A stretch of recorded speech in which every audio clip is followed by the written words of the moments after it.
Hi, good evening, everyone. My name is Romina Villarreal, and I'll be introducing the next lecturer of tonight's series, Karla Lagunas.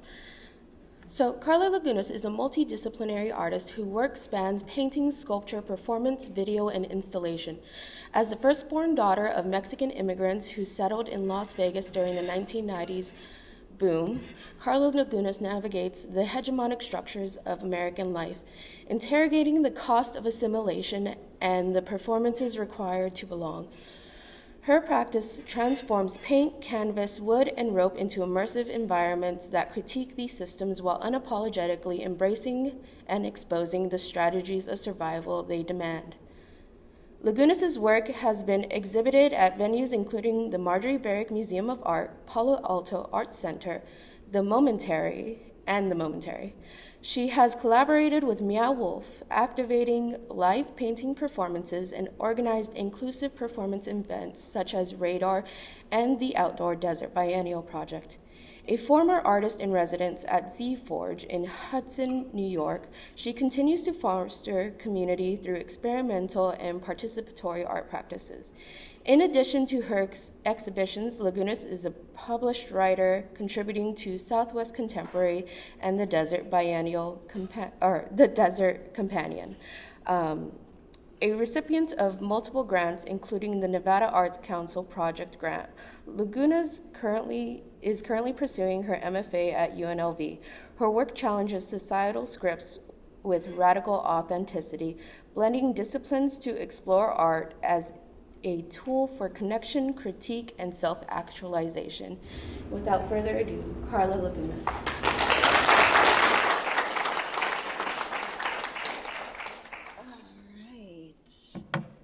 Thank you, Ms. Villarreal.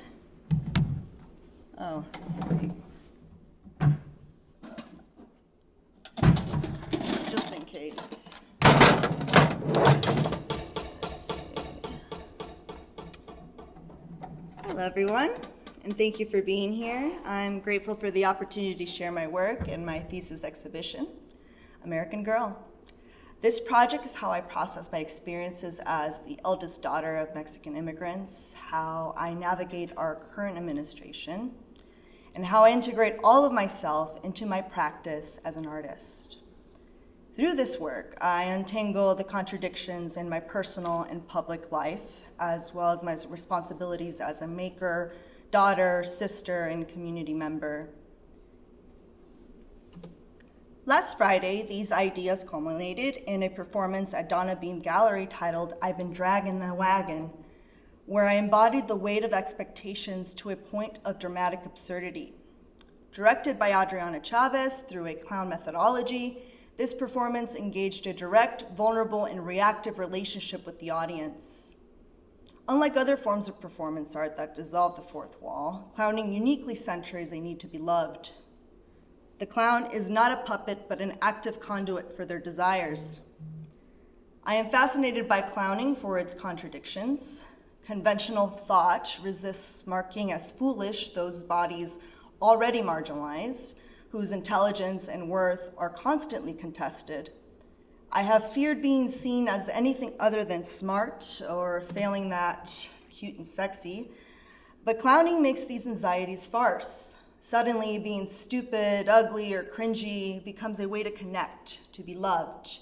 It offers a radical freedom from expectations. It is true vulnerability. I complicate clowning further by using whiteface, painting over my features to erase the racialized content to something of my own making. Sometimes this is an act of self-actualization, freeing myself from the confines of race and gender. Other times it satirizes and exaggerates these markers, exposing the performance of stereotypes. Often it exists in all of these modes simultaneously, unfixed, contradictory, and deliberately indeterminate. This is why I gravitate towards performance. It allows for these realities to exist at once. My research was guided by auto theory, a concept first encountered through the work of Laurent Fournier. Auto theory challenges academia's colonial pipelines of knowledge production by centering personal, embodied experience as a legitimate site of theory making. My experiences with socioeconomic scarcity and lack of formal art spaces in Las Vegas shape both my materials and how I approach display. I work with loose canvas, partly for its easy storage, despite the large scale I prefer, partly because of how it allows me to work with my whole body, and partly because it can adapt to non-traditional venues like coffee shops, backyards, and DIY galleries. I think of painting as a double stage. First, there's a stage where I fully embody the act of painting, a trance-like, dance-like state of action and reaction. Then there's a stage of the gallery or venue where the painting continues to perform as an object in space. These spaces, these stages are never fully fixed. The painting carries its history and transforms with its display. I work this way because I reject fixity. I refuse to be set in stone, to be denied transformation. Too often, I am seen as one thing, as a racialized and sexualized body, but assumptions, even when true, are limiting. I am not one iteration, one statement, one photo, one identity. I am in a constellation of moments, still accumulating. I am always arriving. We all are. In this work, my canvas shapes a performance. Making a stage for arrival, I perform the fractured narratives of my American girl. I reveal myself to my community, I pantomime my journey of arrival, and in doing so, I announce a renewed defiance of the forces that seek to limit heterogeneity. But this integration of my community, my family, my practice, and the memories and identity fractured by trauma and medicalization has also revealed my responsibility. It has reinforced my belief that community is the answer. That is the real work. With that, I give you American Girl.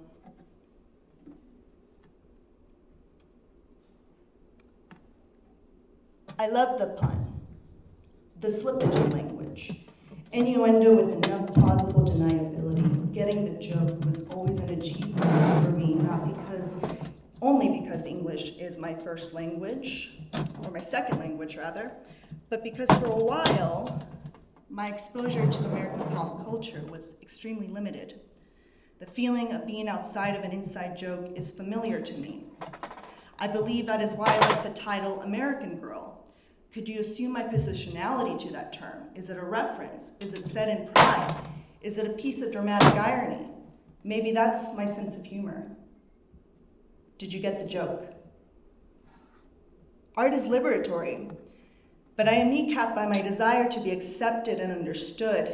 The thing that connects me to others, roots me to place, simultaneously alienates me and displaces me. This work is an attempt to jerry-rig one slippery thing to another, to finally escape the wasteland of ni de aquí ni de allá. Las Vegas raised me on spectacle and reinvention, a city where nothing is what it says it is, but everything makes a promise. My immigrant family, like so many others, adapted. They read the room. They knew when to cross, when to pass. These instincts are lessons in performance, a survival strategy. What does it cost to belong? What's the price of the ticket? I slip into the roles I am expected to play. I wear them until they fray. The good immigrant, the good girl, the American dreamer lived, embodied, then unraveled into farce. I slip in out of roles, passing through the thin memory between performance and object, between subject and spectacle, the conventions of performance, gesture, the charge exchange between actor and audience do not only belong to the stage. They extend into the gallery, into the material itself. Paintings, sculptures, installations, they perform. They hold an index of movement, a record of touch, a residue of intent. The act of installing my body becomes spectral, implied in every trace of tension or release. These objects are contingent like me. They assert themselves through their making, but they are never fixed. They shift with context, negotiating meaning with those who encounter them. In this space, we collaborate materials, bodies, affect, expectation, entangled in the choreography of seeing and being seen. The myth of American excellence, rugged individualism, freedom, progress were given to me like the wagon my father built. Sturdy, useful, meant to carry weight. Inside it, the dreams my parents had for me, the ones I had for myself, the ones I built to survive. I borrow these symbols, their promises, and stretch them until they splinter into the bootstraps of this mythic coyote. Siempre llega primero el que más descargado. But I hear Vicente sing. Que no hay que llegar primero, pero hay que saber llegar.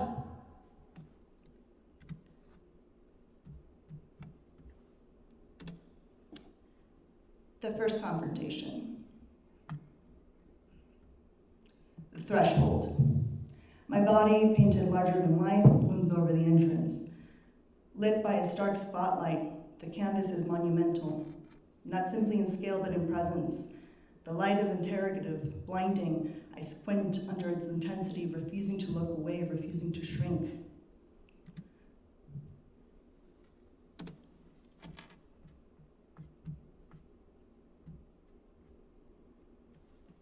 A scar cuts across my arm, a small but potent mark left from an immigrant vaccination at 2 years old, a trace of bureaucracy, of documentation, of intervention by the state. It is a mark I share with my parents, a mark of permission, of regulation, of acceptance into a nation that questions my belonging.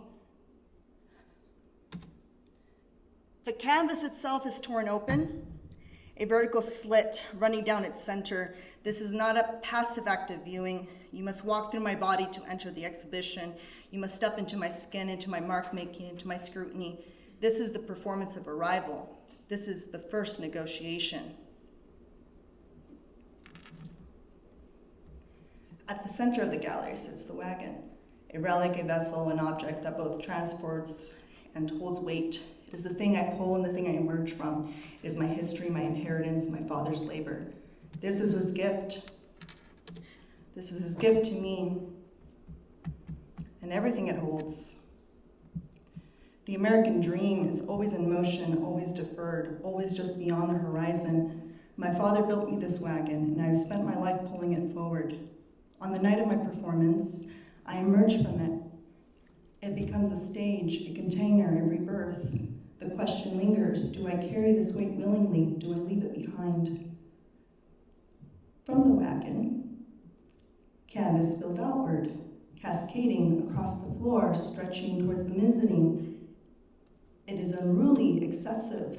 The surface is marked, stained with magentas. The colors bleed into one another, resisting clean separations, resisting containment. The paint does not sit obediently on the surface. It sinks in, saturates, embeds itself into fibers like memory, like history. It is an imprint, a residue, a thing that cannot be erased. A motif of stars repeats across the canvas. They are not merely symbols of the American flag, though the association is unavoidable. These stars are also gestures, a sign of a cross, the hand raised in blessing, the mark of protection. They exist between faith and state, between nationhood and ritual, between belonging and exile. Rope twists through the installation, shaping the draped fabric, creating tension.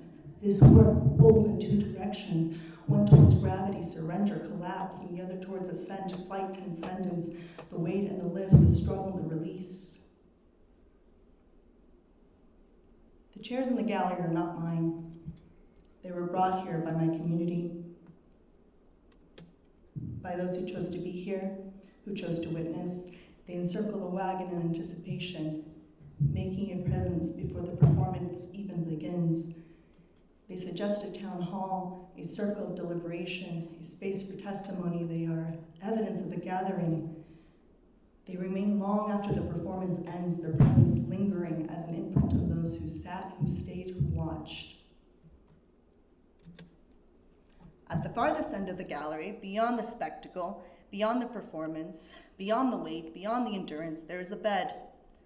The most intimate of spaces, the site of rest, of retreat, of solitude, the site of exile, of longing, of waiting, the site of love, the site of obliteration.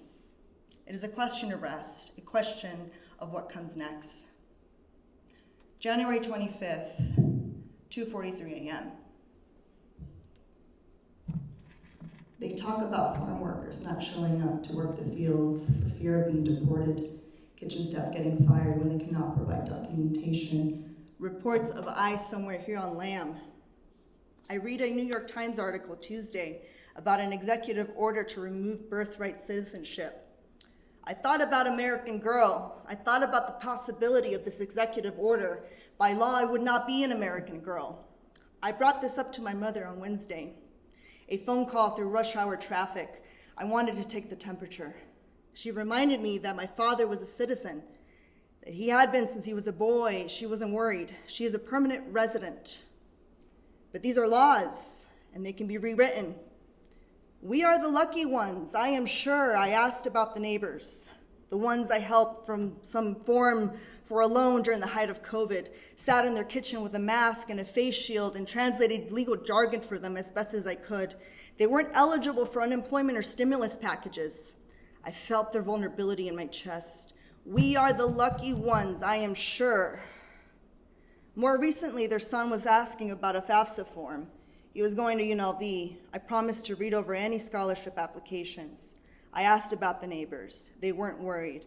My mother wasn't worried. I read about the braceros, of the men sent to work the fields during World War II. My father was kind of one of them. They used to recruit men out of Irapuato, where my mother moved after spending her childhood in a rancho, strawberry capital of the world, until I guess somewhere in Washington state took the honor. La Piedad, the closest town from where my father grew up, was known for its pork until NAFTA, it seems. Now, they seem to have the best carnitas, but they are disappearing. My father won't touch the ones in Vegas, though we spent my childhood driving across town to various clandestinos and restaurants we would never return to until the disappointment finally made him lose hope. The same goes for birria. My father's father was born in 1922, towards the end of the revolution.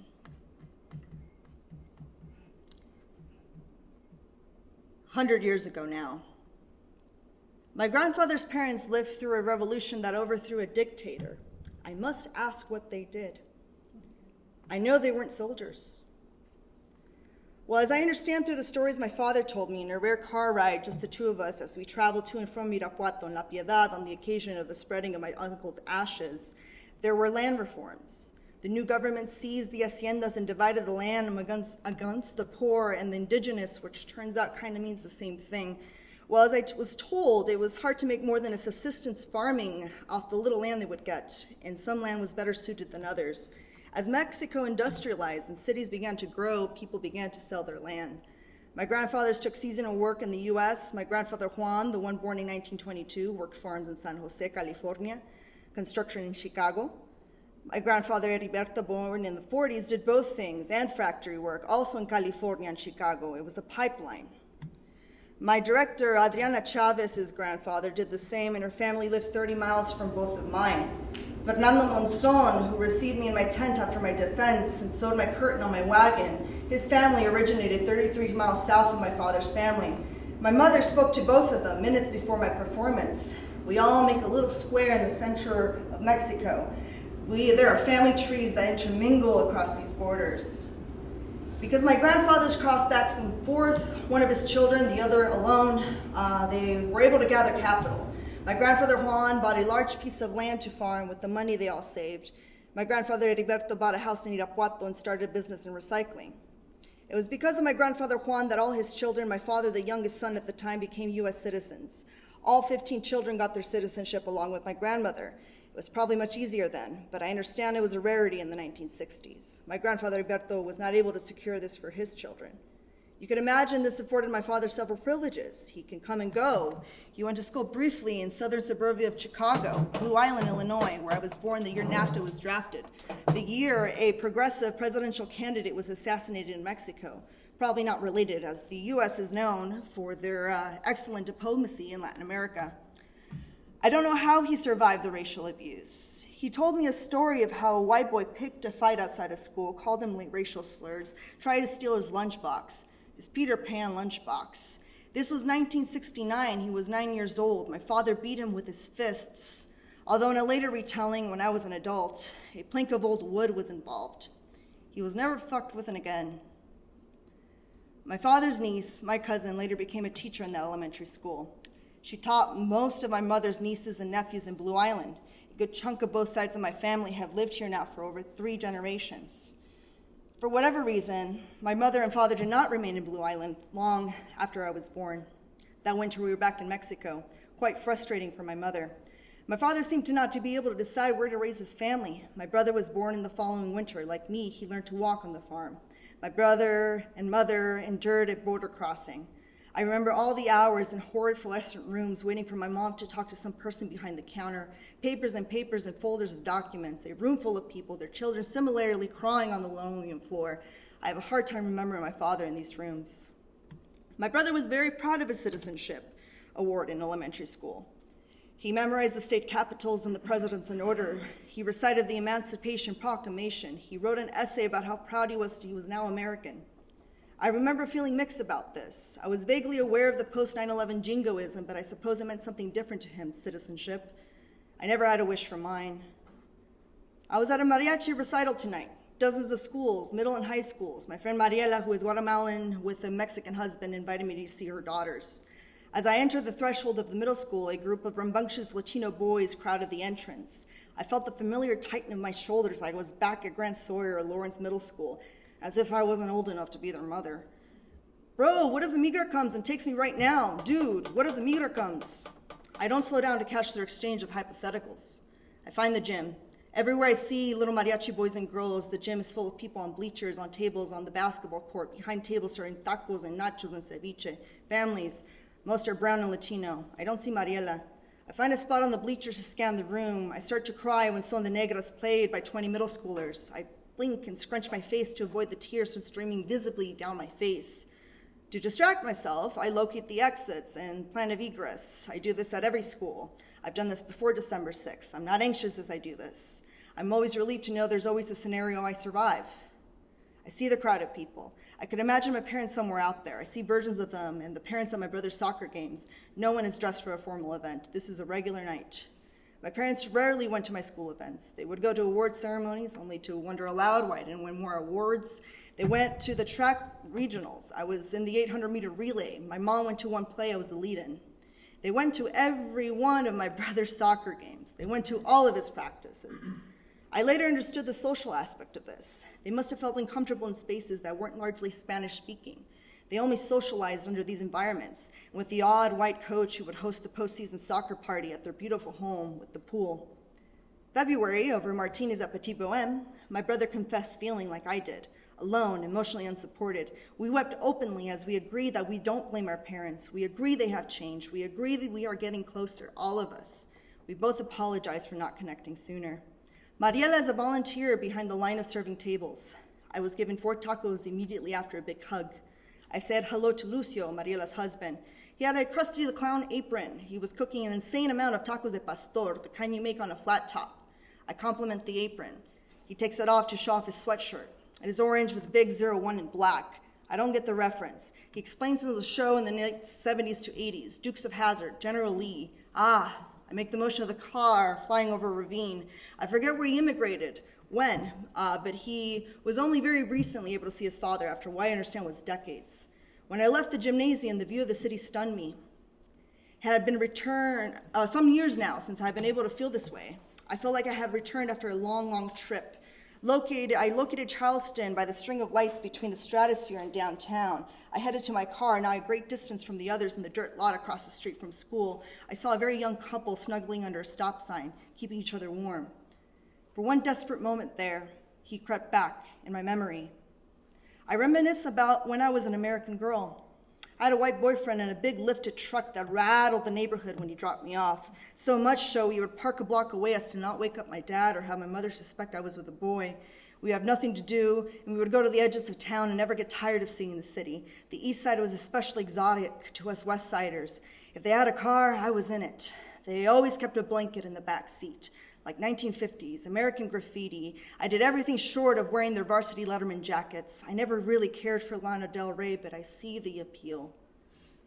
Hair in the wind, an athletic tan, girl next door, a girl with strict parents you had to sneak around, college girl, big dreams, flavor the cinematic moments. A picnic in the park, a run through the sprinklers in her underwear, halfway out the window, your roommate's band vibrating in the bed beneath your knees, looking out into the sunset, riding bikes through the washes, riding bike through casinos, a city interrupted like you, broken glass in the cracks of the asphalt glittering like diamonds, the glow of neon illuminating your smoky car in the parking lot of the Pinball Hall of Fame, myths and legends and secrets we still keep for each other. God, it's so painful. Something that's so close and still so far out of reach. Well, I was an American girl, Raised on promises, I couldn't help thinking that there was a little more to life somewhere else.